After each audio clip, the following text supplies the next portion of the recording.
વિસાવદર ઝાલાવાડિયા ઘાંચી જમાતખાનામાં મુફ્તી તનવીર હસન સાહેબના માર્ગદર્શન અને પ્રોત્સાહનથી વિસાવદર સુન્ની મુસ્લિમ જમાતના બાળકો અને બાળાઓને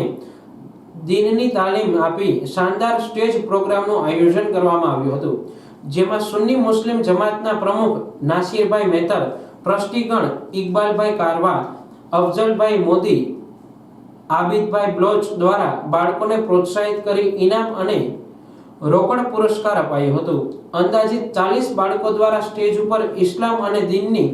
તાલીમમાં અલગ અલગ કુરાન શરીફ તેમજ કમલાઓત અને દીને ઇસ્લામ વિશે માર્ગદર્શન આપ્યું હતું,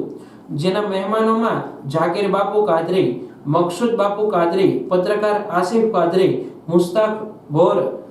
ગફારભાઈ ભોર, રાજુભાઈ ગફાર સંધી તેમજ ગફારભાઈ વડગામાનું પણ ઇકબાલભાઈ કારવા દ્વારા શાલ અને પુષ્પગુચ્છ દ્વારા સન્માન કરવામાં આવ્યું હતું।